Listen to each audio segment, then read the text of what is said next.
JTA, présenté par Harry Covey. Bonsoir et bienvenue pour cette nouvelle édition. Et nous commençons avec le samedi. Aujourd'hui, le Paris Saint-Bernard affronte les Jupiter United à Monaco, match prévu à 31h67. Et pour rappel, il s'agit de la finale de lancer de Grabchèvre. Selon un laboratoire de recherche, un virus de bonheur sera en propagation sur la planète entière. Pour en discuter plus précisément, je vous propose l'édito médical avec notre expert. Bonjour Jean-Fermelin. Bonjour Harry, bonjour tout le monde. Et donc, expliquez-nous plus précisément ce virus. Le virus UXRPPPQU 3784, de son nom scientifique, est un agent pathogène très contagieux qui procure un sentiment de joie et de bonheur. Les effets peuvent aller jusqu'à un repas de famille heureux ou encore un entretien d'embauche qui se passe bien.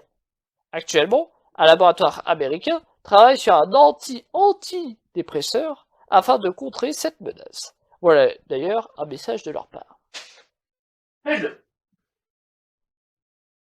In order to protect the world's population from the current happiness virus, we want you to be mad, depressive, and disgusted with life and culture.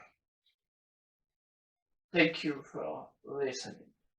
Espérons que la situation sera vite sous contrôle. Je finirai donc avec cette phrase. Il vaut mieux prévenir et laisser faire plutôt qu'essayer de se soigner ensemble. Merci Jean. De rien, vous savez. Non, en fait Jean, ferme-la. Culture, avec la sortie d'un film qui n'a pas de nom, qui a 7 affiches, et qui est un navet. Ce film est donc en partenariat avec le JTA. Voici d'ailleurs sa bande-annonce.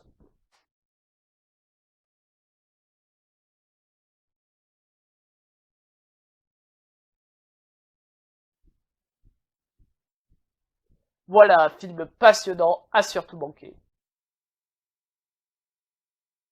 Reportage sur les métiers de saison. Comme vous le savez, nous sommes en automne. Fini donc l'été et ses belles plages de sable fin. Néanmoins, le sable reste encore utilisé. Reportage signé Andy Vauchambon.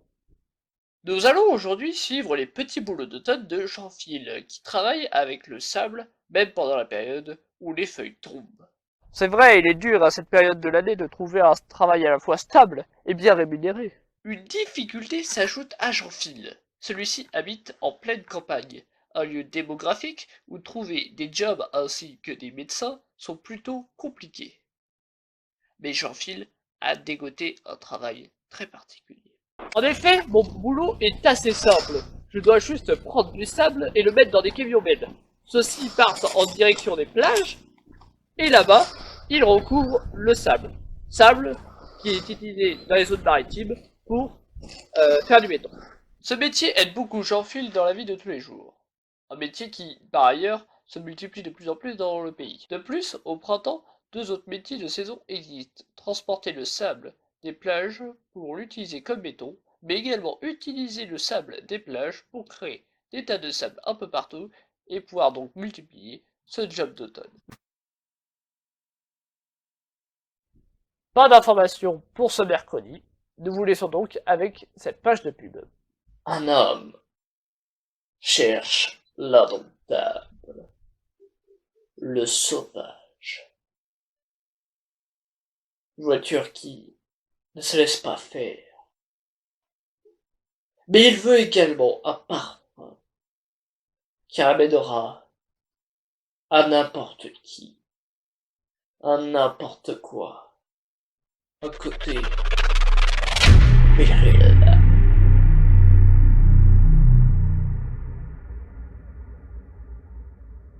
Viril, la nouvelle collection de désodorisants pour voiture.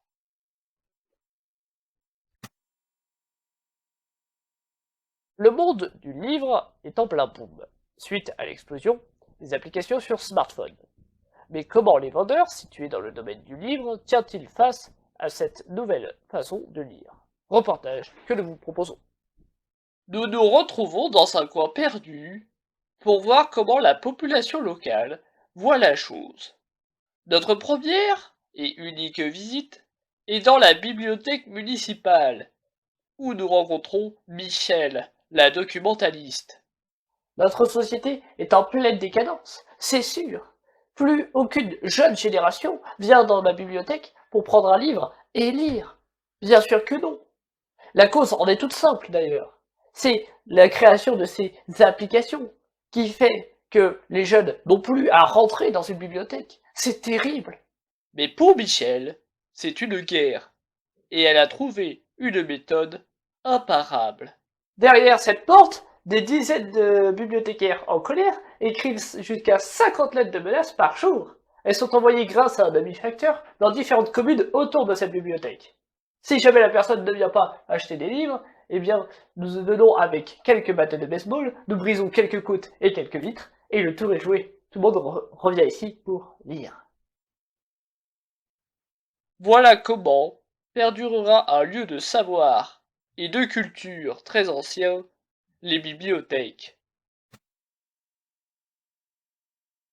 Nous vous proposons en direct un reportage de On ne sait où les oies, où a lieu actuellement le festival de la râpe à fromage et du cornichon qui va vous...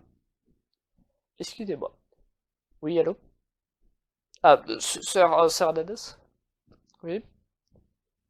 Ah, d'accord. D'accord. Mais j'en dis quoi, moi? D'accord. Oui, bien. Au revoir. Au revoir. Le reportage ne sera pas disponible. Mais dans le reste de l'actualité, la mort de Fabienne à l'âge de 93 ans. Ne me demandez pas qui c'est. Hein. Merci d'avoir regardé le JTA. À la prochaine fois. Tout de suite, le loto 0% gagnant, suivi de votre feuilleton Culture G. JTA. L'information, une passion.